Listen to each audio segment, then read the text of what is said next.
Salut, je m'appelle Marguerite et je suis étudiante au bac en génie du bâtiment. C'est la rentrée qui arrive à grands pas, puis je suis sûre que tout comme moi, vous avez plein de questions à savoir les mesures qui ont été mises en place pour la COVID-19. Donc, vous pouvez me suivre, puis on va aller jeter un coup d'œil à tout ça. Hey, bonjour Marguerite! Salut Patrick, je suis tellement contente d'être ici aujourd'hui. On est tellement contents enfin de pouvoir accueillir nos étudiantes et étudiants. Je te laisse aller faire un tour, on va se revoir plus tard.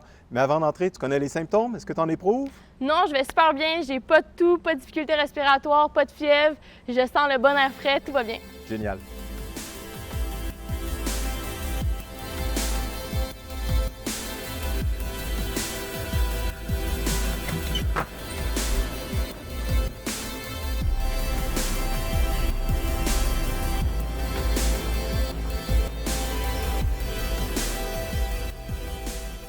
On va commencer par une salle de cours. Le port du couvre-visage est obligatoire en entrant dans la classe. Ici, il y a un point vert qui nous indique qu'on peut s'asseoir. Puis, dans chaque classe, il y a du matériel qui est disponible afin de nettoyer notre espace de travail avant de commencer à travailler. Donc, chacun désinfecte son espace. Et puis, on peut s'asseoir. Quand le professeur nous donne la permission, on a le droit d'enlever notre couvre-visage. Par contre, si on veut discuter avec nos collègues ou un membre du personnel, il va falloir remettre son couvre-visage. Pour ce qui est des salles de travail en équipe, on a deux options. Soit qu'on respecte la capacité maximale et on peut enlever notre couvre-visage. Sinon, toute l'équipe peut travailler ensemble. Par contre, il faut porter le couvre-visage. Pour le reste, c'est comme dans les salles de classe. Donc, chacun désinfecte son espace de travail avant de commencer à travailler. Puis, après 50 minutes de travail, il faut penser à aller prendre une pause pour se laver les mains.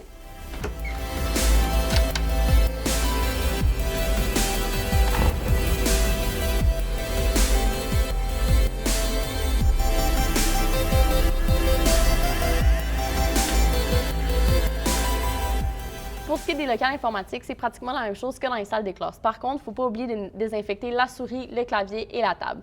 Puis, pour respecter le 2 mètres, dans certains locaux, il y a un ordinateur sur 2 qui est indisponible afin d'être utilisé à distance. Pour ce qui est des heures de repas, c'est comme dans les salles de classe. On se lave les mains, on se trouve une place, on la désinfecte, on s'assoit et puis on peut enlever notre couvre-visage. Il y a aussi les tables à pique-nique et notre beau parc pour profiter des belles journées ensoleillées.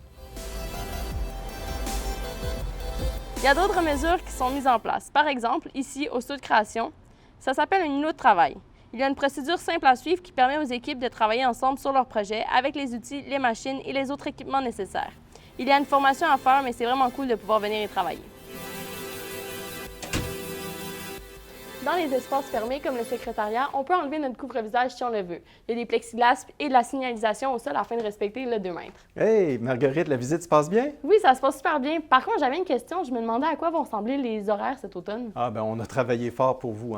Si vous vous rappelez, au mois de juin, on a fait un sondage pour la communauté étudiante, puis ce que nous avez dit qui était le plus important, c'était de pouvoir faire des laboratoires, des travaux pratiques, travailler en équipe. Alors, on a vraiment organisé l'horaire pour ça. Donc, il va y avoir des cours à distance, mais tous les travaux dirigés, les laboratoires, ça va pouvoir se faire ici. Et comme on manque d'espace, on a également de la place à la grande salle Maurice-Aubrédé, au carrefour de l'information, puis évidemment, notre studio de création. C'est super, je suis sûre que ça va bien se passer. Bien, au fond, c'est vraiment simple quand on y pense. On doit surveiller nos symptômes, on se lave souvent les mains, on ne touche pas le visage, puis on garde notre distance. Ça, c'est vraiment la base. Ensuite, on respecte les consignes. Et puis, si on a des questions, il y a le site coronavirus de l'UDS qui est là pour répondre à toutes nos questions. En tout cas, j'ai bien hâte de vous revoir à l'automne. Puis je suis sûre que si on réussit à respecter les consignes, on va garder notre faculté ouverte et on va rester en sécurité. D'ici là, je vous souhaite de passer une belle fin d'été.